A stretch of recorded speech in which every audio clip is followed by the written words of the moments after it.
क्या आप शांति और सफलता चाहते हैं? बुद्ध कहते हैं, जो खुद को जीत ले वही सच्चा विजेता है। कहानी वाइब्स के सदस्य बने और पाएं बुद्ध की अनमोल सीख और प्रेरणादायक कहानियां जो आपके जीवन को बदल सकती हैं। अभी ज्वाइन करें और अपने जीवन को नई दिशा दें। दोस्तों, आज हम आपको महात्मा बुद्ध की एक ऐसी सच्ची घटना के बारे में बताएंगे जिससे आपको अपने जीवन की सबसे अनमोल सीख मिलेगी और आप अपने जीवन के किसी भी दुख का सामना करने के लिए तैयार हो जाओगे। नमस्कार दोस्तों, स्वागत है आपका हमारे चैनल कहानी वाइब्स पर। आइए वीडियो को शुरू करते हैं। राजा ने अपने पुरुषार्थ से अपने राज्य को समृद्ध बना दिया था। राज्य में रन बड़ी सुखी थी, प्रत्येक वर्ग के हितों को ध्यान में रखकर काम करता था।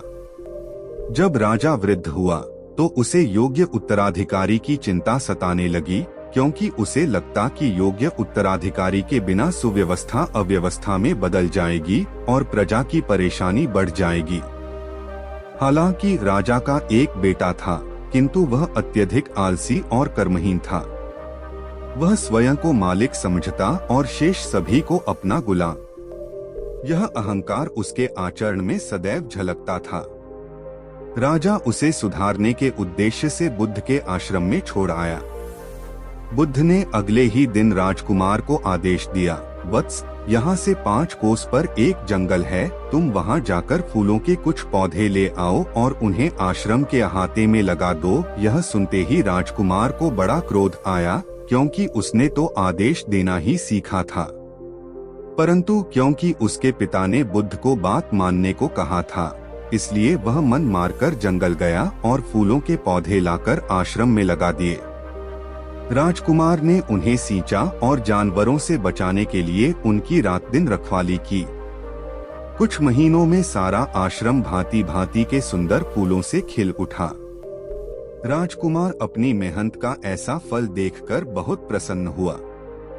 बुद्ध ने उसे शाबाशी देते हुए समझाया, वत्स, याद रखो, जो सोता है उसका भाग्य भी सो जाता है और जो चलता है उसका भाग्य निरंतर उसके साथ चलता है। अब राजकुमार कर्मठ बन चुका था। राजा को अपना योग्य उत्तराधिकारी मिल गया था।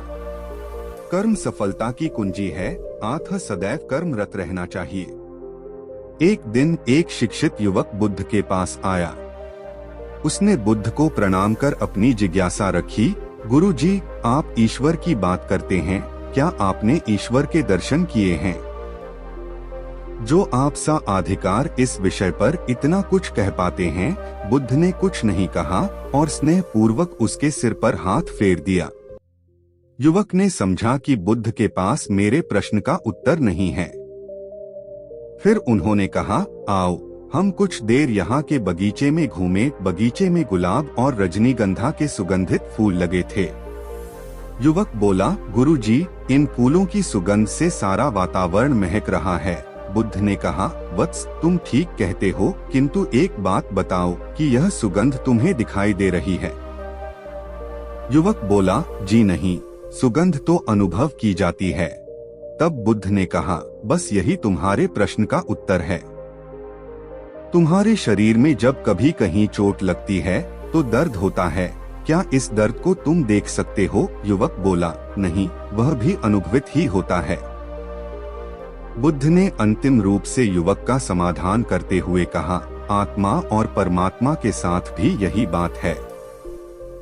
आत्मा को परमात्मा की अनुभूति के द्वारा उसका साक्षात्कार होता है, न कि स्थूल नेत्रों से। युवक अब पूर्णतः संतुष्ट था। बुद्ध का आभार मानते हुए वह चला गया। परमात्मा सद अनुभव की स्तर पर ही घटता है और यह घटना तब होती है जब मन पूर्णता निर्लिप्त तथा संभव को प्राप्त हो चुका हो। महात्मा बुद्ध नदी के किनारे एकांत में अपनी कुटिया में रहते थे। उन्होंने कुटिया के चारों ओर हरे भरे वृक्ष लगा रखे थे, जिन पर सुबह शाम पक्षियों का कलरव गूंजता रहता था। प्रकृति का यह मधुर सानिध्य महात्मा बुद्ध को सदैव आनंदित रखता था। पक्षी और पेड़ पौधे तो मानो उनका परिवार ही बन गए थे। एक दिन महात्मा बुद्ध प्रातः कालीन उठे ही थे कि द्वार पर उन्हें एक सेठ जी खड़े नजर आए। उन्हें चिंताग्रस्त देख महात्मा बुद्ध ने उनसे समस्या जाननी चाहिए। सेठ जी बोले, महाराज, मेरे पास विशाल संपदा है, भरा पूरा परिवार है और मुझे कोई रोग भी नहीं है। फिर भी मुझे नींद नहीं आती, रात भर करवटें ही बदलता रहता हूँ।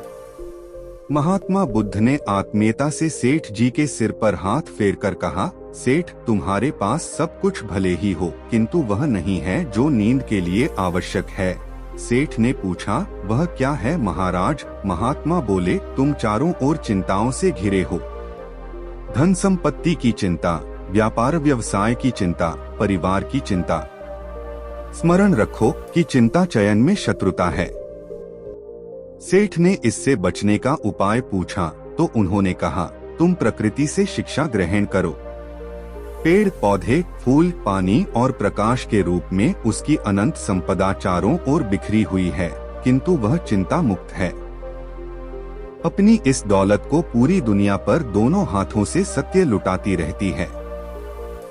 तुम यदि उससे प्रेरणा लेकर अपना जीवन भी उसके अनुरूप बना लोगे तो तुम्हें न केवल नींद आएगी बल्कि अतीव शांति महसूस होगी।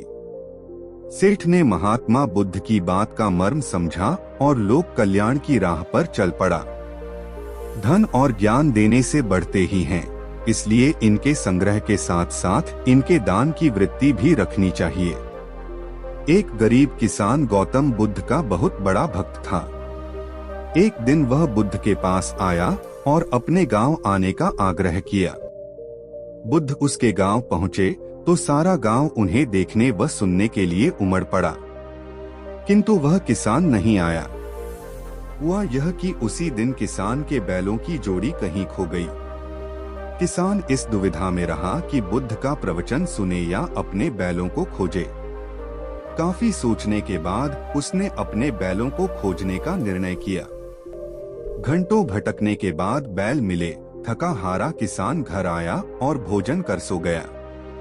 अगले दिन वह अति संकोच से क्षमा प्रार्थी बन बुद्ध के पास पहुंचा तो वे बड़े स्नेह से बोले, मेरी दृष्टि में यह किसान मेरा सच्चा अनुयायी है। इसने उपदेश से अधिक महत्व कर्म को दिया। यदि यह कल बैलों को ना ढूंढते हुए उपदेश सुनता तो मेरी बातें इसकी समझ में नहीं आती, क्योंकि मन बैलों में अटका रहता। इसने कर्म को महत्व देकर प्रशंसनीय काम किया। सार यह है कि हम जहाँ जिस भूमिका में हो उसका ईमानदारी से निर्वाह करें। यही सच्ची आध्यात्मिकता है, क्योंकि प्रत्येक धर्म कर्म को ही सर्वोपरि महत्व देता है। गौतम बुद्ध को उनके अनुयायी यदि स्नेह से कहीं बुलाते तो वे अवश्य जाते। फिर जब बुद्ध पहुंचते तो श्रोताओं की भारी भीड़ उमड़ पड़ती। बुद्ध के वचनों में जो अमृत होता था उसका पान करना सभी को प्रीति करता था। उनके उपदेशों में ऐसा कुछ अवश्य होता था जिससे गंभीर समस्याएं सुलझ जाती और कुछ नाना कुछ सार्थक भी प्राप्त हो। गौतम बुद्ध के पास उनका प्रिय शिष्य पूर्ण पहुंचा। बुद्ध ध्यान अवस्था में बैठे थे। पूर्ण के पहुंचने पर उन्होंने आंखें थोड़ी सी खोली और पूर्ण से आने का कारण पूछा तो उसने कहा, मैं धर्म प्रचार के लिए जाना चाहता हूँ, आपकी आज्ञा चाहिए। बुद्ध मुस्कुराए और कहा, पूर्ण, धर्म की राह बहुत मुश्किल है। तुम लोगों को अच्छी बातें बताने जाओगे और लोग तुम पर नाराज होंगे। हो सकता है कि अपशब्द भी कहें। इस पर पूर्ण ने कहा, कोई बात नहीं, मैं यह सोचकर उनकी बातों पर ध्यान नहीं दूंगा कि उन्होंने अपशब्द ही कहे। बुद्ध बोले, हो सकता है कि कुछ लोग हाथ उठा दें। पूर्ण ने कहा, तब मैं यह सोचकर उन्हें क्षमा कर दूंगा कि उन्होंने मुझ पर शस्त्रों से प्रहार तो नहीं किया। बुद्ध फिर बोले, हे पूर्ण, हो सकता है कि कुछ लोग तुम पर शस्त्रों का भी उपयोग करें। पूर्ण ने उत्तर दिया, तब मैं यह सोचकर उनके प्रति कोई प्रतिकार की भावना नहीं रखूंगा कि उन्होंने मुझे मारा पर जान से तो नहीं मार डाला, मुझे जीवित छोड़ दिया। बुद्ध ने फिर कहा, और यदि तुम्हारे प्राण ही ले लिए तब पूर्ण ने तत्क्षण सिर झुकाकर कहा, तब मैं उनका आभारी रहूंगा कि उन्होंने धर्म के मार्ग पर मेरे प्राणों का उत्सर्ग करने में मेरी सहायता की। मैं उनके प्रति कृतज्ञ रहूंगा। तब बुद्ध ने आंखें खोली और आशीर्वाद देकर अनुमति दी तथा पूर्ण से कहा, अब तुम धर्म प्रचार करने के पात्र हो। जो किसी में भी कोई दोष ना देखे वही सच्चा है। अच्छाई के मार्ग पर चलना बहुत मुश्किल काम है। जो इस राह पर चलता है उसके मार्ग में अनेक बाधाएं आती हैं। लेकिन जो व्यक्ति किसी में भी दोष ना देखे वह बाधाओं को सहजता से पार कर अपने लक्ष्य को पूरा कर पाता है।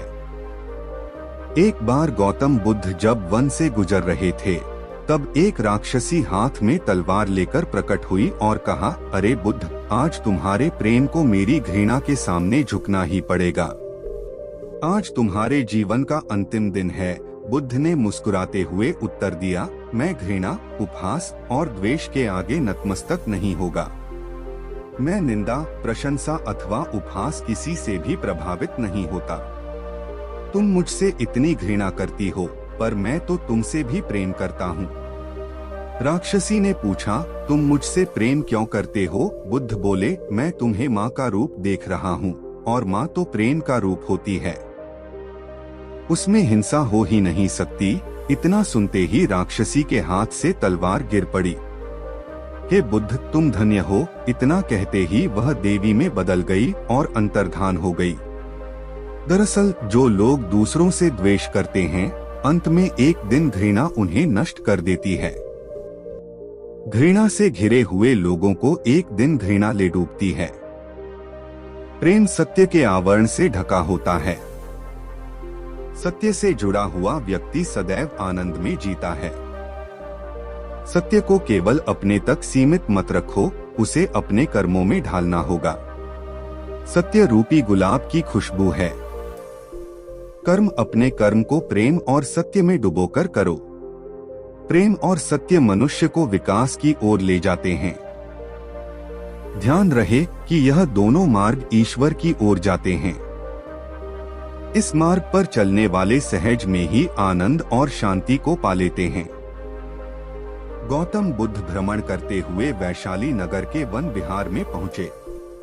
उनके आगमन का समाचार पूरे नगर में फैल गया। कुछ ही समय में मानो पूरा नगर उनके दर्शन के लिए उमड़ पड़ा। बड़े व्यापारी, शिक्षाविद, समाजसेवी, अधिकारी और राज परिवार से जुड़े कई वृक्ष भी वहां पहुंचे। सभी की भावना थी कि तथागत बुद्ध अपने शिष्यों सहित उनके निवास पर पहुंचे एवं भोज का आमंत्रण स्वीकारें। बुद्ध सभी के निवेदन को सुन रहे थे और स्वाभाविक मुस्कान के साथ आमंत्रण का आभार व्यक्त कर रहे थे। तभी वैशाली की याक गणिका आम्रपाली भी वहां पहुंची। वह बुद्ध की शिक्षा से प्रेरित होकर बहुत पहले ही अपनी गणिका वृत्ति त्याग चुकी थी। उसने भी बुद्ध को भोजन का आमंत्रण दिया। बुद्ध ने तत्काल उसे स्वीकार किया और अगले दिन भिक्षुओं सहित उसके घर आने की सहमति दे दी। बुद्ध के एक शिष्य को यह बात अच्छी नहीं लगी कि इतने सारे वृक्ष के निवेदन के बावजूद बुद्ध ने आम्रपाली का आमंत्रण स्वीकारा। शिष्य की दृष्टि में आम्रपाली गणिका होने से घृणित कर्म से जुड़ी रही थी।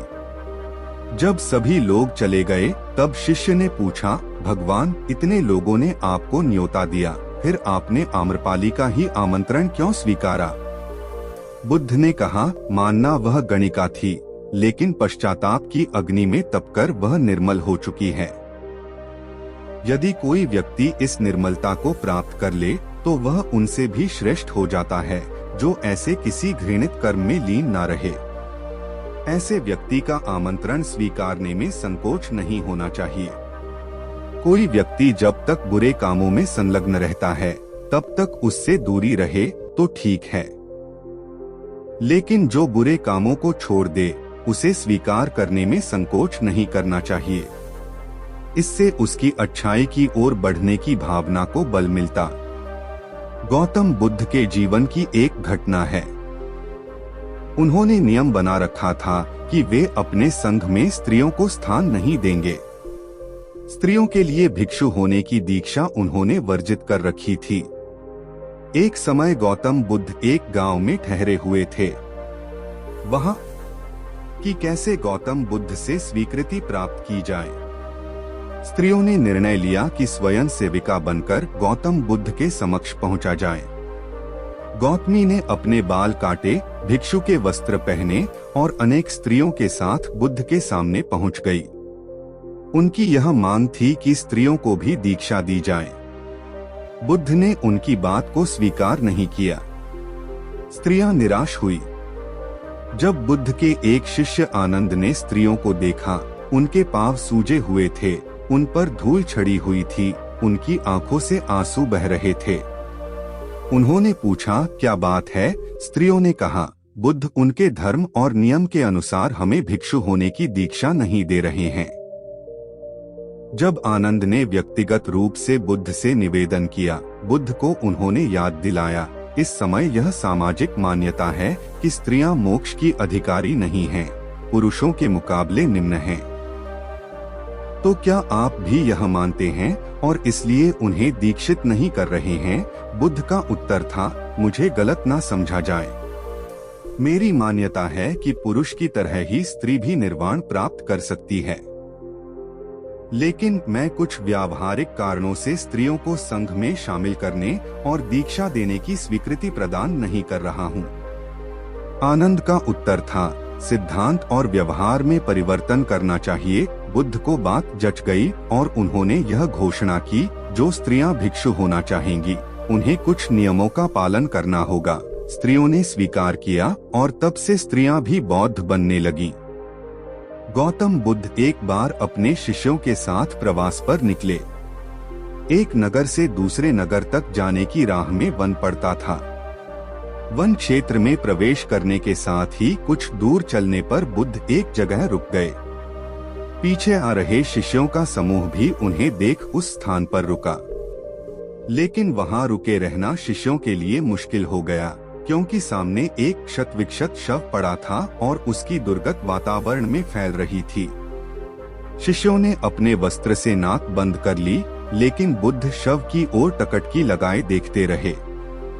एक शिष्य ने साहस कर विनम्रता से कहा, भगवान, यहाँ से शीघ्र चलना ही उचित होगा। यहाँ शव पड़ा है और बहुत दुर्गंध आ रही है।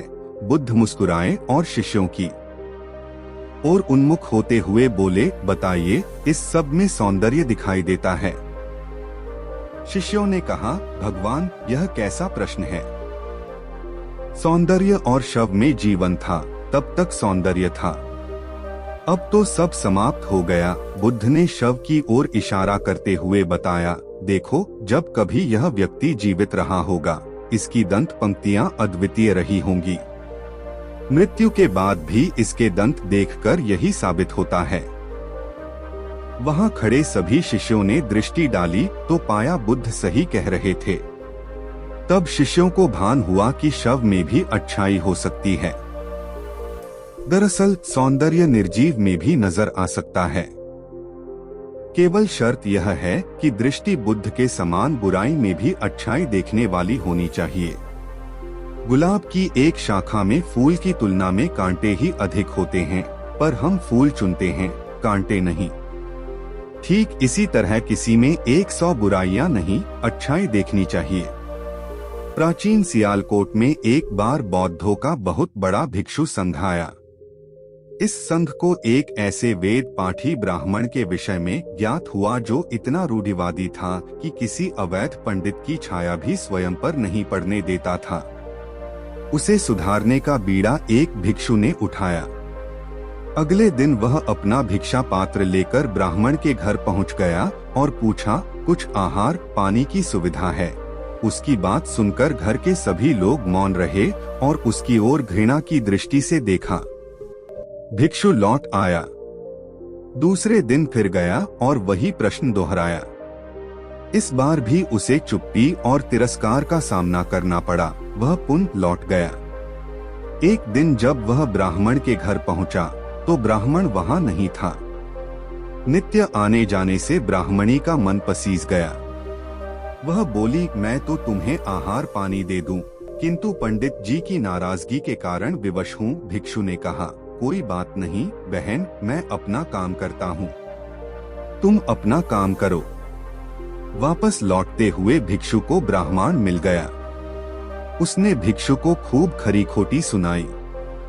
तब भिक्षु ने कहा, इतने दिनों तक आपके घर से कुछ नहीं मिला, किंतु आज आपकी पत्नी ने नहीं दी है, अब किसी दिन हाँ भी मिल जाएगा। ब्राह्मण थोड़ा शांत हुआ और बोला, यह क्रम कब तक जारी रखोगे? भिक्षु ने उत्तर दिया, जब तक जीवित हूँ। उसका धैर्य देख ब्राह्मण का अहंकार पिघल गया और उसने भिक्षु से क्षमा मांगी। वस्तुतः धैर्य व सहिष्णुता के बल पर बड़ी से बड़ी प्रतिकूलता को अनुकूलता में बदला जा सकता है। भगवान बुद्ध के प्रवचन सुनने के लिए एक व्यक्ति नियमित रूप से आता था। इस प्रकार उसे 1 माह हो चुका था, किंतु उसके जीवन पर कोई प्रभाव नहीं पड़ा। भगवान बुद्ध उपदेश में कहते थे, धर्म पर चलो, अपने जीवन से रागद्वेष को दूर करो, काम, क्रोध, लोभ, मोह और अहंकार से सदा दूर रहो। बुद्ध के उपदेशों से लोगों को बहुत शांति मिलती थी, किंतु उस व्यक्ति का मन अशांत रहता था। एक दिन उसने बुद्ध से जाकर कहा, हे प्रभु, मैं 1 माह से आपका उपदेश सुन रहा हूँ, किंतु उसका तनिक भी असर मेरे आचरण पर नहीं पड़ा। मैं बहुत परेशान हूँ, मुझे क्या करना चाहिए? बुद्ध उनकी बात सुनकर बोले, तुम कहाँ के रहने वाले हो? उसने कहा, श्रावस्ती का। बुद्ध ने अगला प्रश्न किया, वह यहाँ से कितनी दूर है? उसने अनुमान से बता दिया। बुद्ध ने पुनः जिज्ञासा प्रकट की, कितना समय लगता है? उस व्यक्ति ने हिसाब लगाकर बता दिया। बुद्ध ने कहा, अब बताओ कि क्या तुम यहाँ पर बैठे बैठे ही अपने घर पहुँच सकते हो? उसने कहा, यह कैसे हो सकता है, वहाँ पहुँचने के लिए तो चलना होगा। तब बुद्ध ने बड़े प्रेम से उसे समझाया, जैसे चलने पर ही पहुँचा जा सकता है, वैसे ही अच्छी बातों पर अमल करने से ही लाभ होता है। हे प्यारे, तुम मेरे ज्ञान के साथ अपने कर्म को जोड़ दो, तब तुमको उत्तम फल मिलेगा। उस व्यक्ति को अपनी गलती समझ में आ गई। उसने अपने जीवन में सुधार कर लिया, जिससे उसका जीवन सदाचारी बन गया। एक छोटी सी नदी थी, उसके दोनों किनारों पर लोग रहते थे। नदी के पानी से दोनों ओर के लोग अपना अपना काम चलाते थे और सुखमय जीवन बिताते थे। एक बार संयोग से पानी को लेकर दोनों पक्षों में तनातनी हो गई। वे एक दूसरे पर आरोप लगा रहे थे कि तुम ज्यादा पानी ले रहे हो। जब आपसी बातचीत में मामला नहीं निपटा तो वे मरने मारने पर उतारू हो गए। उनके पास जो भी हथियार थे उन्हें तत्काल निकाल लाए और एक दूसरे पर टूट पड़ने को आमादा हो गए। तभी किसी ने जाकर भगवान बुद्ध को सूचना दी। उन्होंने दोनों पक्षों के प्रतिनिधियों को बुलाया और तकरार का विषय पूछा। दोनों प्रतिनिधियों ने अपना अपना पक्ष रखा। बुद्ध ने दोनों की बातें सुनी और मुस्कुराकर कहा, तो तुम लोग क्या करोगे? दोनों प्रतिनिधियों ने आवेश में आकर कहा, हम खून की नदी आम बहा देंगे। भगवान बुद्ध ने कहा, तो तुम्हें खून चाहिए? उन लोगों ने हतप्रभ होकर बुद्ध की ओर देखा, फिर बोले, नहीं, हमें पानी चाहिए। भगवान बुद्ध ने कहा, तो तुम्हें खून चाहिए? उन लोगों ने हतप्रभ होकर बुद्ध की ओर देखा, फिर बोले, नहीं, हमें पानी चाहिए। तब सहज भाव से बुद्ध ने कहा, खून बहाकर खून मिलेगा, पानी कैसे पाओगे? कुछ ठहर कर आगे बुद्ध बोले, याद रखो, हिंसा हिंसा को बढ़ाती है, बैर बैर को बढ़ाता है। नदी से ही सीख लो कि वह किसी से लड़ती नहीं, वह निश्चल भाव से अपने जल का सभी के लिए दान करती है। बुद्ध के शब्दों ने जादू जैसा काम किया और दोनों पक्षों की समस्या का सहज रूप से समाधान हो गया। दोनों पक्ष मिल बांटकर पानी का उपयोग करने लगे। कुल बुद्ध एक दिन वैशाली में प्रवचन दे रहे थे। विशाल जन समूह उन्हें अत्यंत शांति और तन्मयता से सुन रहा था। कहीं कोई शोर नहीं था, मात्र बुद्ध की वाणी गूंज रही थी। बुद्ध के शिष्यों के साथ उपस्थित लोग बुद्ध के अमृत वचनों का पान पूर्ण एकाग्रता से कर रहे थे। तभी उस शांत वातावरण में खलल उत्पन्न करती एक व्यक्ति की जोरदार आवाज आई, आज मुझे सभा में बैठने की अनुमति क्यों नहीं दी गई? बुद्ध उस व्यक्ति का चिल्लाना सुनकर भी मौन रहे।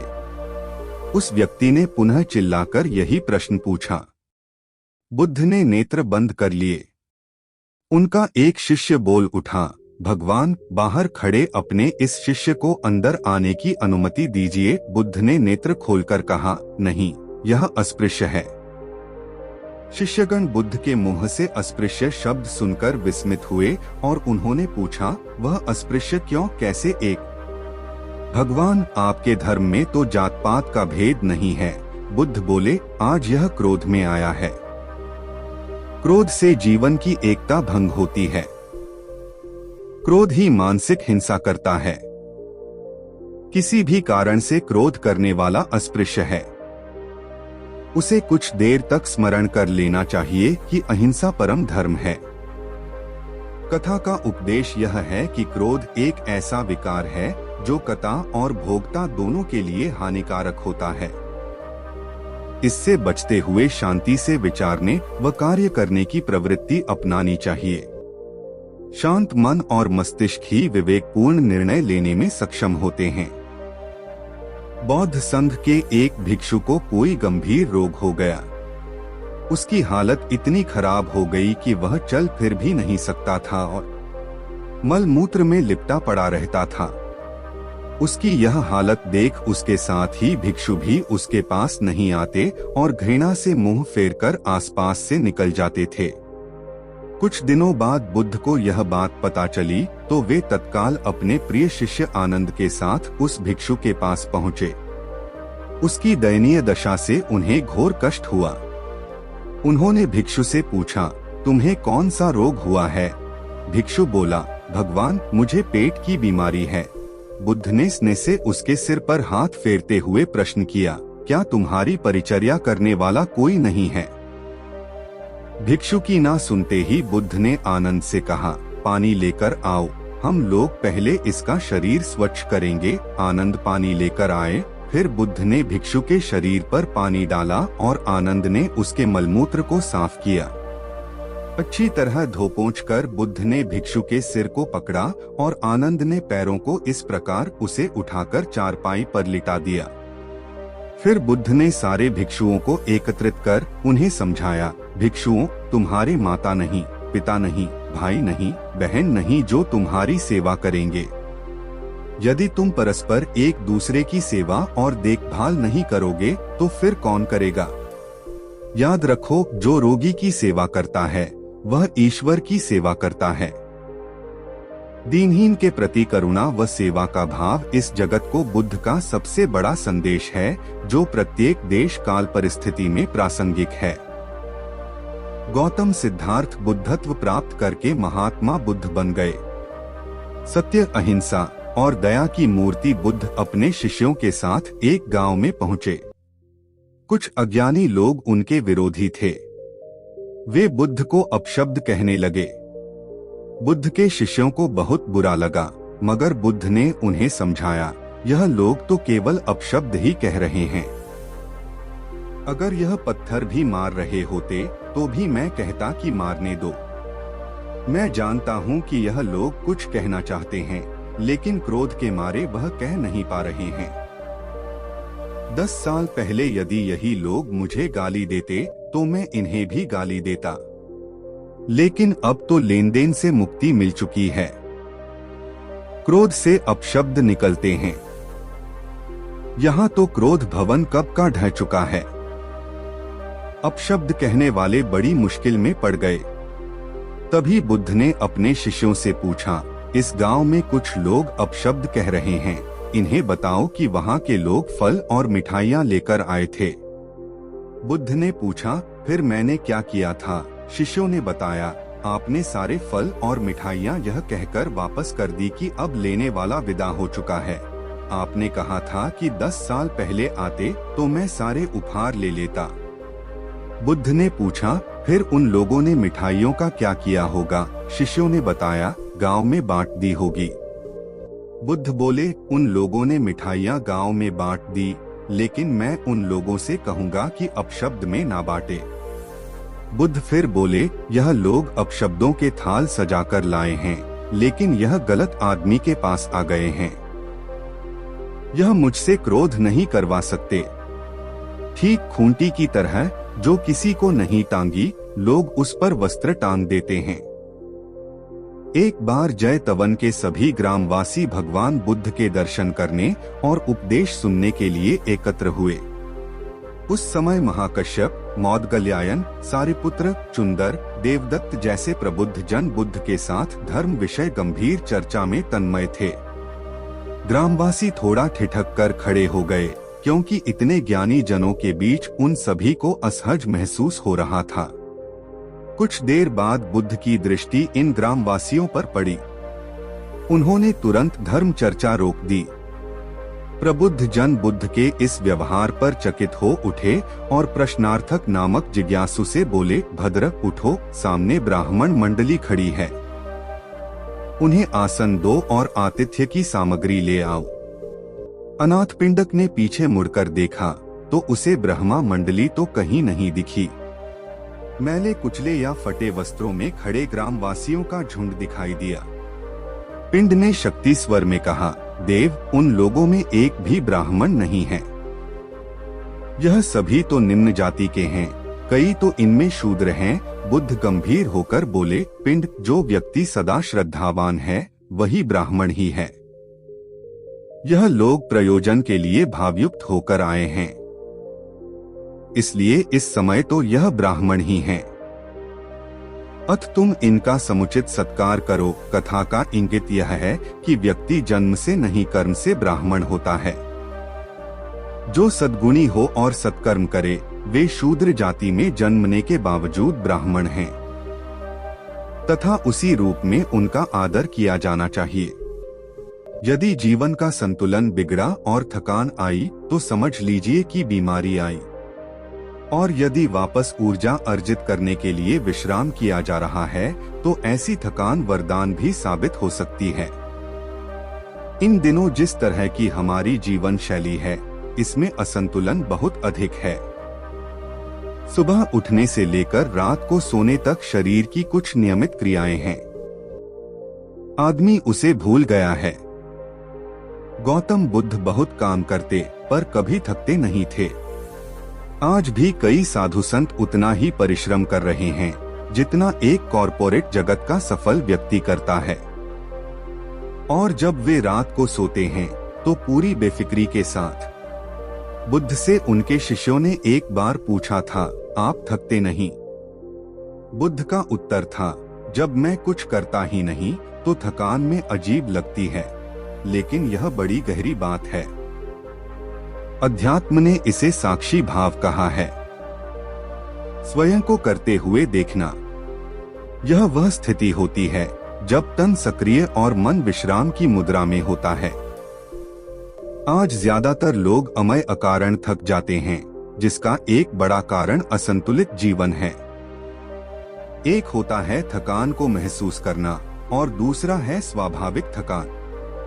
जिस समय आपकी रुचियां, इच्छाएं और मूल स्वभाव में धीमापन आने लगे, अकारण चिड़चिड़ाहट हो जाए, समझ लें कि यह थकान बीमारी है। इसलिए प्रतिदिन योग, प्राणायाम और ध्यान करें। यह क्रियाएं अपने आप में एक विश्राम है। करने वाला कोई और है, हम तो महज उसके हाथों की कठपुतली हैं। यह मनोभाव भी थकान को मिटाएगा। क्या दिक्कत है ऐसा सोच लेने में? महात्मा बुद्ध ज्ञान प्राप्ति के लिए घोर तप में लगे थे। उन्होंने शरीर को काफी कष्ट दिया, यात्राएं की, घने जंगलों में कठिन साधना की, पर आत्मज्ञान की प्राप्ति नहीं हुई।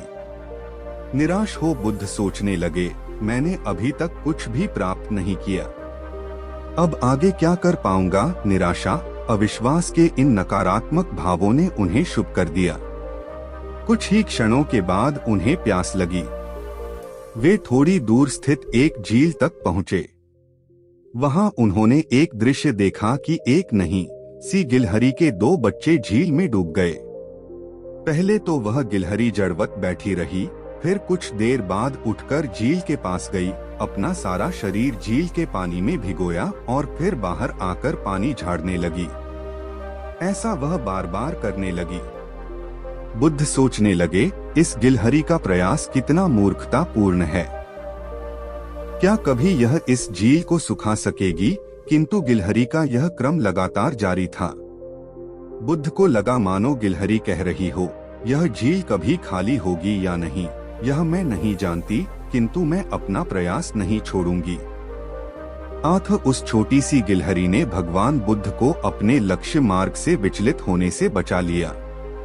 वे सोचने लगे, जब यह नन्ही गिलहरी अपने लघु सामर्थ्य से झील को सुखा देने के लिए दृढ़ संकल्पित है, तो मुझ में क्या कमी है? मैं तो इससे 1000 गुना अधिक क्षमता रखता हूँ। यह सोचकर गौतम बुद्ध पुनः अपनी साधना में लग गए और एक दिन बोधि वृक्ष तले उन्हें ज्ञान का आलोक प्राप्त हुआ। यह कथा असफलता के बावजूद प्रयासों की निरंतरता पर बल देती है। यदि हम प्रयास करना ना छोड़े तो एक ना एक दिन लक्ष्य की प्राप्ति हो ही जाती है। बुद्ध अपने साधना काल में एक निर्जन स्थान पर ध्यान मग्न बैठे थे। इसी स्थान पर एक यक्ष का वास था। यह बात बुद्ध को ज्ञात नहीं थी। वे तो वहां पहुंचे और शांत वातावरण देखकर ध्यान मग्न हो गए। उस समय यक्ष वहां पर नहीं था। रात होने पर जब वह आया तो उस स्थान पर एक अनजान व्यक्ति को देखकर आग बबूला हो गया। बड़े जोर से वह दहाड़ा, किंतु बुद्ध का ध्यान भंग नहीं हुआ। यक्ष ने उन्हें हाथी का रूप धारण कर डराना चाहा, किंतु बुद्ध यथावत ध्यान मग्न बैठे रहे। उसने बुद्ध को डराने के लिए क्रमशः शेर, चीता, बाघ आदि का रूप धारण किया, किंतु बुद्ध अविचल ही बने रहे। अंत में उसने भयंकर विषधर का रूप धारण कर उनके पैर के अंगूठे को डस लिया, किंतु बुद्ध पर उसके विष का भी कोई असर नहीं हुआ। वे अब भी अप्रभावित रहे। विषधर उनके शरीर पर चढ़ गया और उनके गले से लिपटकर उन्हें जोरों से काट लिया। लेकिन इतने प्रयासों के बावजूद भी बुद्ध की साधना को भंग नहीं कर पाया। थक-हार कर नीचे उतर आया और उनसे कुछ कदमों की दूरी पर लेटकर अपनी थकान उतारने लगा। ध्यान पूर्ण होने पर बुद्ध ने उसकी तरफ देखा और उसे बहुत स्नेह से दुलारा। उनका निश्चल प्रेम देखकर सर्प का विष अमृत बन गया और यक्ष ने श्रद्धापूर्वक बुद्ध को नमन किया। कहानी का सार यह है कि मन की कलुषता पर एकाग्रता, स्नेह और संभव से ही विजय प्राप्त की जा सकती है। बौद्ध भिक्षु बोधि धर्म भ्रमण करते हुए एक गांव में पहुंचे। लोग उनका बहुत आदर करते थे। बोधि धर्म व उनके शिष्यों का ग्रामीणों ने हार्दिक सत्कार किया और फिर उनके पवित्र वचनों को सुनने के लिए उनके आसपास एकत्रित हो गए। बोधि धर्म लोगों को धर्म और आचरण विषयक अच्छी बातें सरल भाषा में समझाने लगे। तभी वहां एक व्यक्ति आया और बोधि धर्म को अपशब्द कहने लगा। उपस्थित जन समूह ने उसे रोकने का बहुत प्रयास किया, किंतु वह नहीं माना और अनवरत बोधि धर्म को बुरा भला कहता रहा। लोगों ने कहा, महाराज, यह व्यक्ति कितना उद्दंड है, निरर्थक ही आपको अपशब्द कह रहा है। बोधि धर्म ने उस व्यक्ति के इस आचरण पर कदापि क्रोधित नहीं हुए और लोगों से बोले, यह भविष्य में मेरा सबसे बड़ा भक्त बनने वाला है। लोगों ने पूछा, कैसे? बुद्ध धर्म ने उत्तर दिया, कोई कुम्हार के यहाँ घड़ा लेने जाता है तो घड़े को बजाकर देखा जाता है कि वह फूटा हुआ तो नहीं है। जब 1-2 रुपए के घड़े को कोई इतनी परख कर सकता है, तो भला जिसे गुरु मानना है उसे 102 गालियां दिए बिना कैसे पहचानेगा? पहले वह परीक्षा लेगा कि गुरु में धैर्य, आक्रोश व समता भाव कितना है।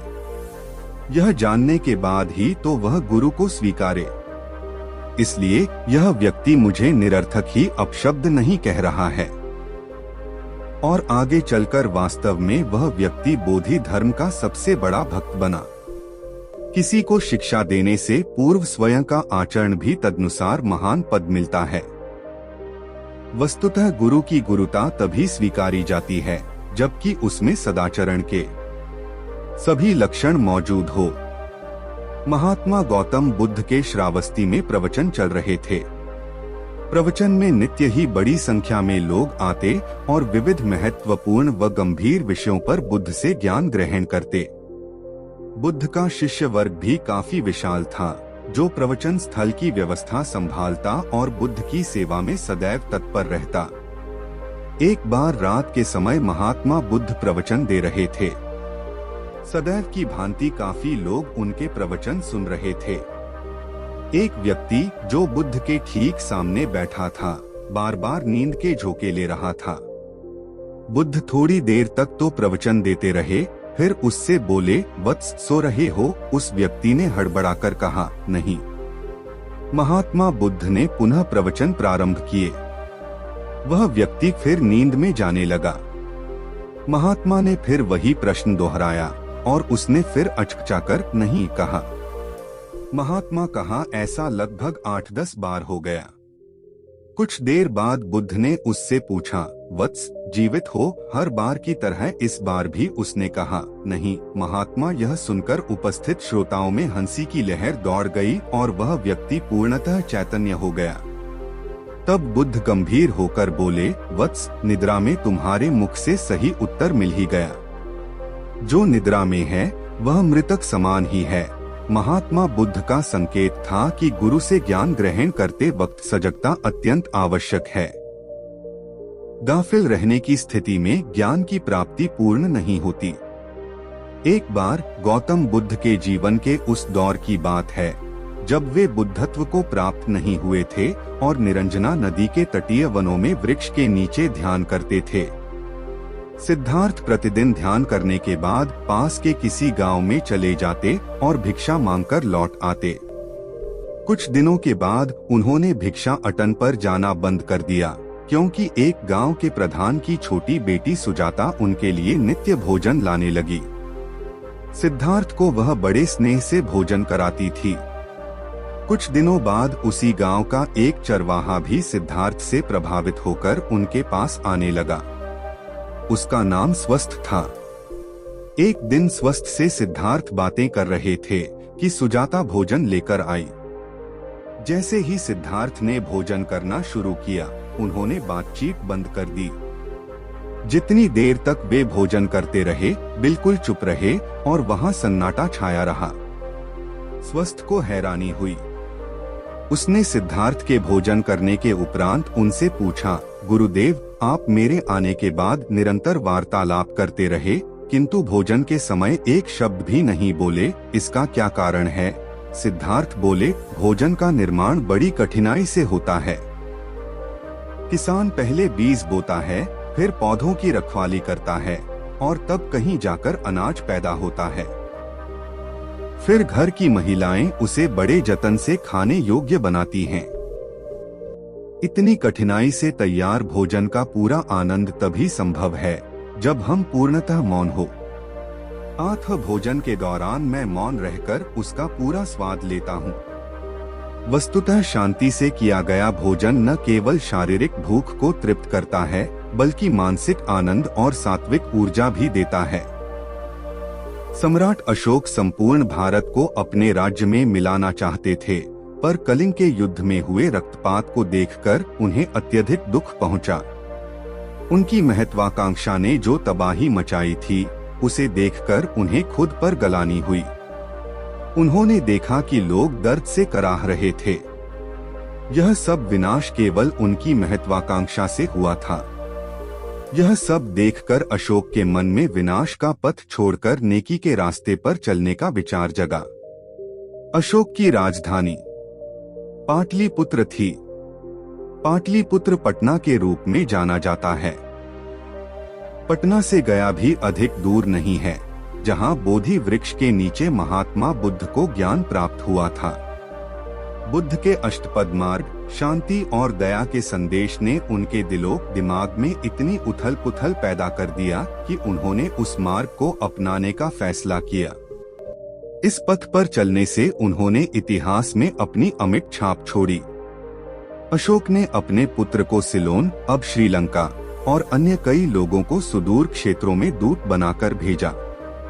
एक निर्दय महत्वाकांक्षा एक ऐसे पवित्र उद्देश्य में बदल चुकी थी जिसमें कुछ अच्छा कर गुजरने की करुणा और प्रेम के संदेश को चारों ओर फैलाने की इच्छा थी। करुणा केवल दया भावना मात्र नहीं है, यह आपके अंदर दूसरों की मदद करने की तीव्र इच्छा पैदा करती है। इसी भावना ने बुद्ध को भगवान और अशोक को महान बनाया। तथागत बुद्ध उन दिनों मगध प्रवास पर थे। साथ में शिष्यों का बड़ा समूह भी था। प्रतिदिन बुद्ध के प्रवचन होते, जिनका लाभ लेने के लिए बड़ी संख्या में लोग आते। इन लोगों में साधारण जन के साथ विशिष्ट हस्तियां भी शामिल रहती थीं। हालांकि बुद्ध सभी के प्रति समान रूप से प्रेम व आत्मीयता का व्यवहार रखते थे। इन लोगों में नगर सेठ का पुत्र भी था, जो बड़े ध्यान से बुद्ध के प्रवचन सुनता था। वह नित्य ही बुद्ध के शिष्यों के समक्ष बुद्ध की तारीफों के पुल बांधता और धन्य धन्य भाव से घर जाता। एक दिन प्रवचन समाप्त होने के बाद उसने किसी शिष्य से कहकर बुद्ध से मिलने की हार्दिक इच्छा प्रकट की। जब उसे बुद्ध के सामने ले जाया गया तो उसने उन्हें साष्टांग प्रणाम कर कहा, भगवान, आप जैसा तपस्वी और ज्ञानी व्यक्ति पहले ना कभी हुआ था और ना भविष्य में होगा। यह सुनते ही बुद्ध ने उसकी बात बीच में ही रोककर कहा, वत्स, क्या तुमने इतना अध्ययन कर लिया है कि अब तक कितने संत महापुरुष हुए हैं और क्या भविष्य भी जान चुके हो कि आगे और कोई नहीं होगा? युवक लज्जित भाव से चुप खड़ा रहा, क्योंकि इस बात का उसके पास कोई जवाब नहीं था। बुद्ध ने अपनी बात समाप्त करते हुए उसे सीख दी, सदैव अपनी आंखें खुली रखो। जो जैसा है उसे वैसा ही महत्व दो। किसी से उसकी तुलना मत करो। कथा का सार यह है कि किसी भी क्षेत्र के अधिकारी विद्वान की स्वतंत्र रूप से प्रशंसा करना उचित है, किंतु सर्वश्रेष्ठ बताना अनुचित है। आनंद भगवान बुद्ध के प्रमुख और प्रिय शिष्य थे। उनके स्वभाव में उदारता, स्नेह व सहिष्णुता जैसे गुण शामिल थे। वे सभी के प्रति समान व्यवहार करते थे। एक बार आनंद कहीं जा रहे थे। रास्ते में उन्हें बड़े जोर की प्यास लगी। आसपास देखा तो निकट ही कुआं दिखाई दिया।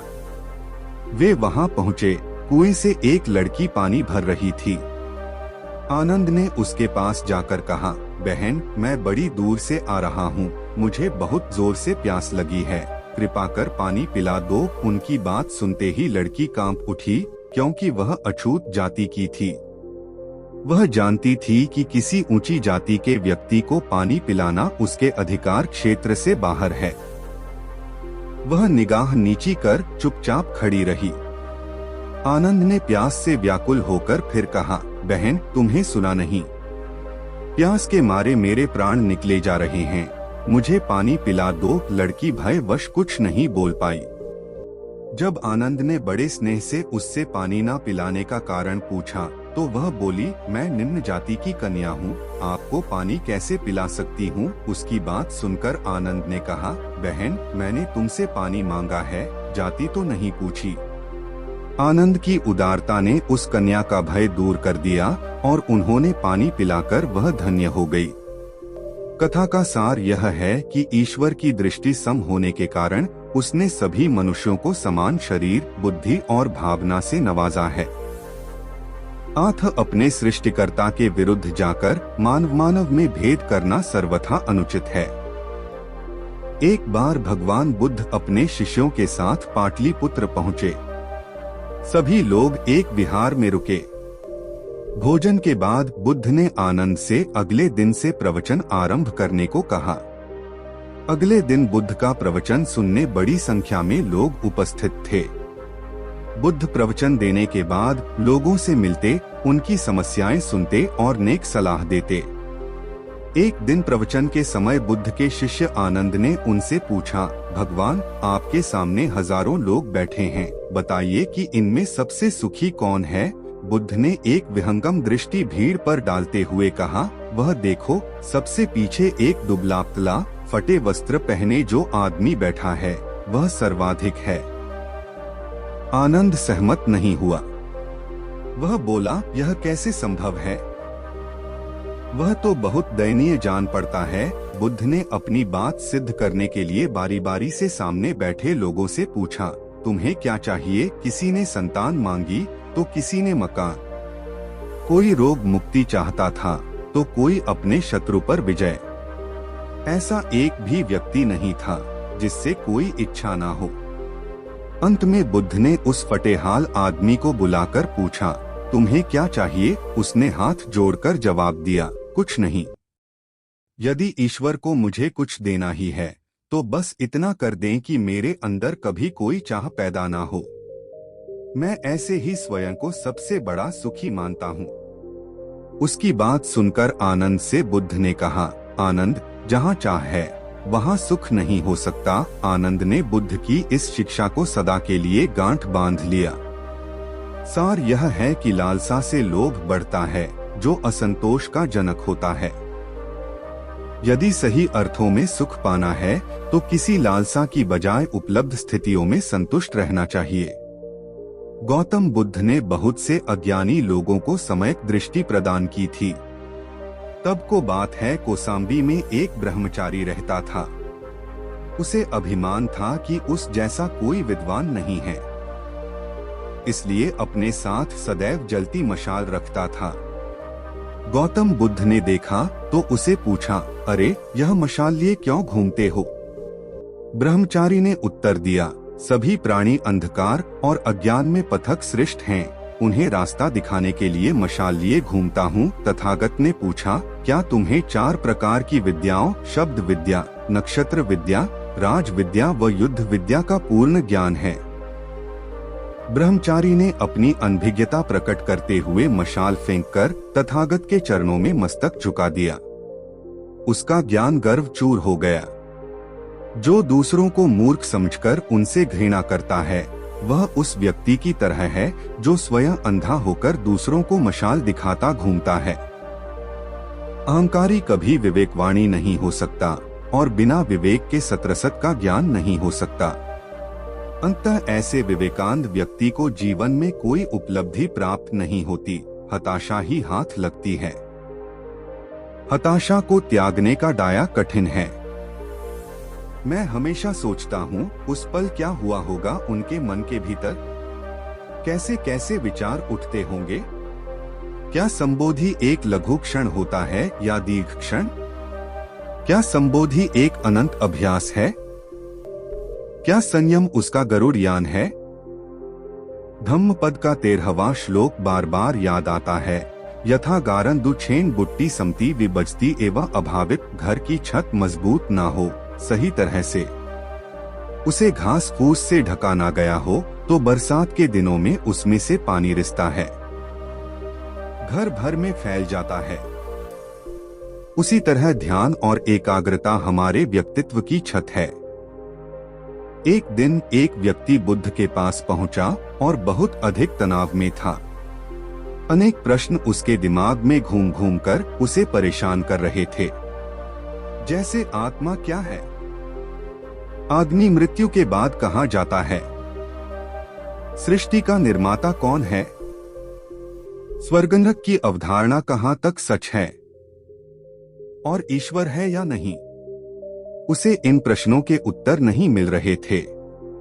जब वह बुद्ध के पास पहुंचा तो उसने देखा कि बुद्ध को कई लोग घेर कर बैठे हैं। बुद्ध उन सभी के प्रश्नों व जिज्ञासाओं का समाधान अत्यंत सहज भाव से कर रहे हैं। काफी देर तक यह चलता रहा, किंतु बुद्ध धैर्य पूर्वक हर एक को संतुष्ट करते रहे। बेचारा व्यक्ति वहां का हाल देखकर परेशान हो गया। उसने सोचा, इनको दुनियादारी के मामलों में पढ़ने से क्या लाभ? अपना भगवत भजन करें और बुनियादी समस्याओं से ग्रस्त इन लोगों को भगाएं। किंतु बुद्ध का व्यवहार देखकर तो ऐसा लग रहा था मानो इन लोगों का दुख उनका अपना दुख है। आखिर उस व्यक्ति ने पूछ ही लिया, महाराज, आपको इन सांसारिक बातों से क्या लेना देना? बुद्ध बोले, मैं ध्यानी नहीं हूँ और इंसान हूँ। वैसे भी वह ज्ञान किस काम का जो इतना घमंडी और आत्म केंद्रित हो कि अपने अतिरिक्त दूसरे की चिंता ही ना कर सके। ऐसा ज्ञान तो अज्ञान से भी बुरा है। बुद्ध की बातें सुनकर व्यक्ति की उलझन दूर हो गई। उस दिन से उसकी सोच व आचरण दोनों बदल गए। कथा का सार यह है कि ज्ञान तब ही सार्थक होता है जब वह लोक कल्याण में संलग्न हो। महात्मा बुद्ध ने युवक को सत्संग का महत्व समझाया। महात्मा बुद्ध एक गांव में ठहरे हुए थे। वे प्रतिदिन शाम को वहां पर सत्संग करते थे। भक्तों की भीड़ होती थी क्योंकि उनके प्रवचनों से जीवन को सही दिशा बोध प्राप्त होता था। बुद्ध की वाणी में गजब का जादू था। तब बुद्ध ने उसे समझाया, यदि इसी तरह उसे पानी में निरंतर डालते रहोगे तो कुछ ही दिनों में यह छेद फूलकर बंद हो जाएंगे और टोकरी में पानी भर पाओगे।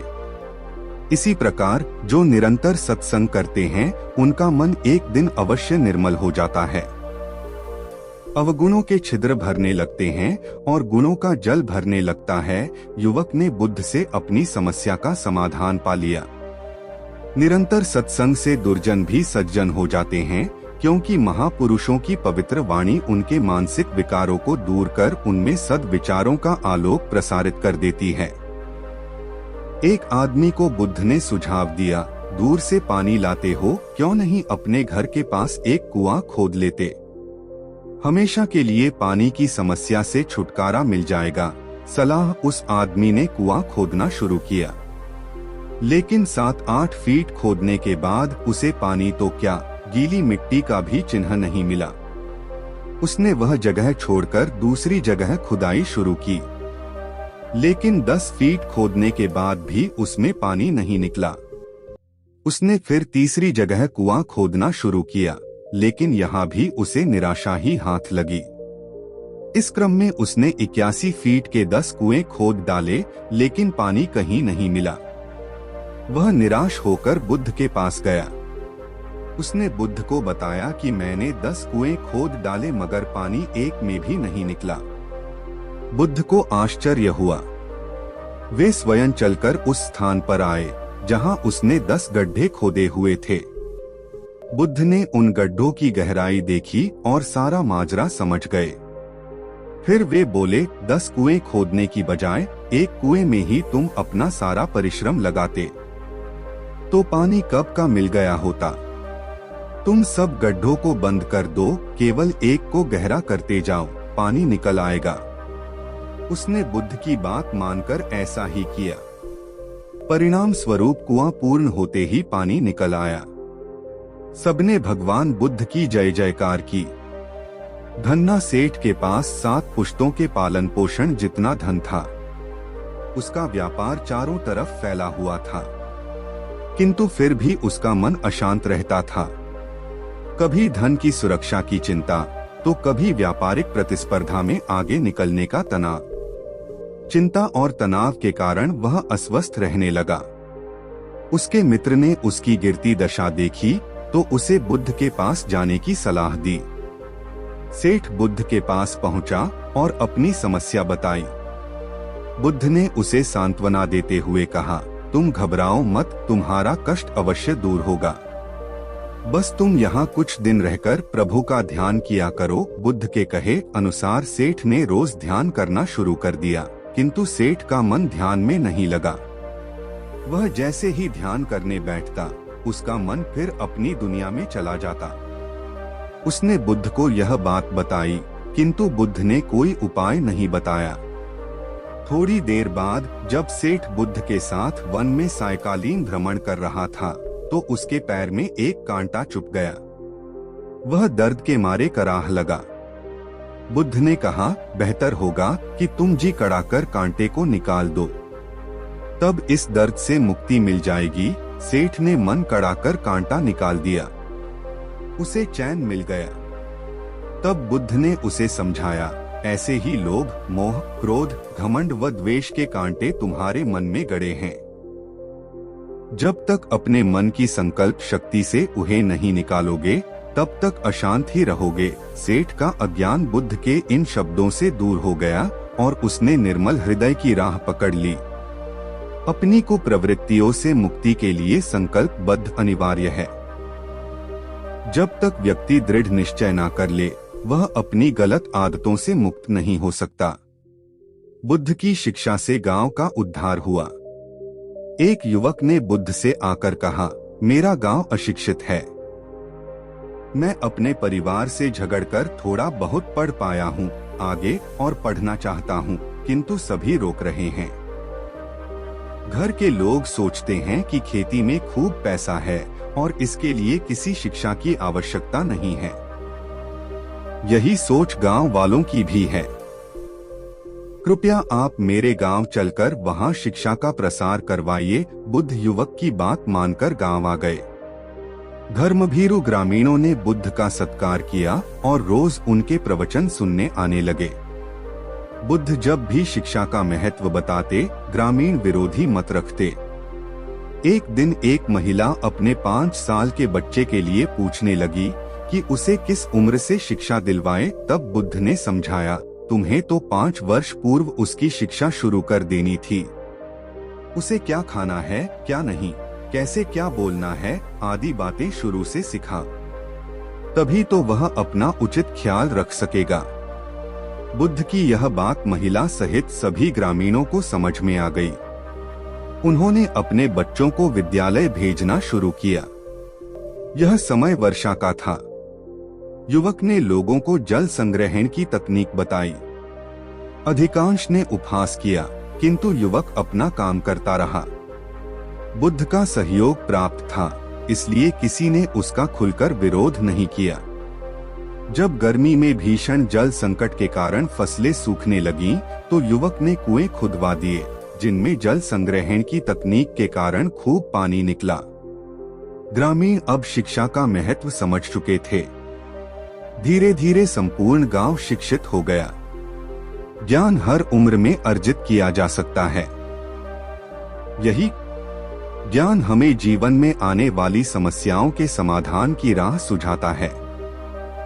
एक गांव में 2 भाई रहते थे जो अपनी शैतानियों के लिए कुख्यात थे। उन्हें दूसरों को परेशान करने में बड़ा आनंद आता था। वे हर समय किसी न किसी को परेशान करने में लगे रहते थे। गांव के लोगों के साथ साथ उनके माता पिता भी उनकी ऐसी हरकतों के कारण बहुत दुखी थे। जब गांव का कोई व्यक्ति उनके माता पिता के पास उनकी शिकायत लेकर आता, तो वे दोनों को बहुत समझाते, किंतु दोनों भाइयों के कानों पर जू तक नहीं रेंगती। एक दिन उनकी मां गांव में आए हुए महात्मा बुद्ध के पास गई और अपने बच्चों में किसी भी तरह ईश्वर का भय भर देने का आग्रह किया, ताकि वे लोग शैतानी से बाज आएं। महात्मा बुद्ध ने मां से दोनों को एक एक करके उनके पास भेजने को कहा। मां ने अपने पहले लड़के को महात्मा बुद्ध के पास भेजा। वह जाकर महात्मा बुद्ध के पास बैठ गया। महात्मा बुद्ध ने उससे पूछा, ईश्वर कहाँ है? लड़के की कुछ समझ में नहीं आया और उसने कोई उत्तर नहीं दिया। तब महात्मा बुद्ध ने दोबारा यही सवाल कड़क कर पूछा, तो डर के मारे लड़का वहां से तेजी से भागा और भागते हुए अपने भाई के पास जा पहुंचा तथा बोला, भाई, तुम्हें पता है ईश्वर खो गया है और सब लोग इसके लिए हमें ही जिम्मेदार समझ रहे हैं। छोटा भाई भी इतना बड़ा आरोप सुनकर डर गया और उस दिन से दोनों ने शैतानी करना छोड़ दिया। कथा का सार यह है कि जब सीधे मार्ग से सुधार की राह ना मिले तो टेढ़े मार्ग का सहारा लेना ही सर्वथा उचित है। सेठ ने से जाना, सच्चा संपन्न होना। एक सेठ निसंतान था। अपार संपत्ति का मालिक होने के बावजूद सेठ का लोभ बरकरार था। संतान न होने का दुख उसे बहुत था और इस कारण वह न जाने कितने फकीर, बाबा और पंडितों के दर पर माथा टेक चुका था, किंतु नतीजा शून्य रहा। एक बार सेठ के नगर में बुद्ध का आगमन हुआ। सेठ ने उनकी बहुत ख्याति सुनी तो अगले ही दिन उनसे मिलने पहुंचा। बुद्ध को अपनी निसंतान के विषय में बताया तो उन्होंने सेठ के सिर पर हाथ रखकर हार्दिक आशीर्वाद दिया। संयोग की बात के कुछ ही समय बाद सेठ को संतान सुख प्राप्त हो गया। वह बुद्ध के प्रति आभार भाव से भर उठा।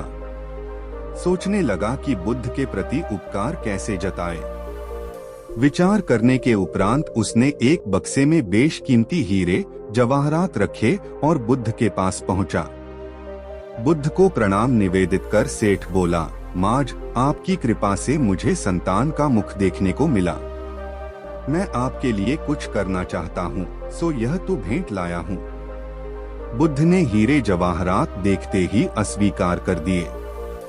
उन्होंने कहा, मेरे लिए धन व्यर्थ है, इसे तुम ही रखो। जब सेठ अधिक आग्रह हुआ तो बुद्ध बोले, मैं निर्धनों से दान नहीं लेता। आश्चर्यचकित सेठ ने कहा, पर मैं तो निर्धन नहीं हूँ, अपार धन संपत्ति मेरे पास है।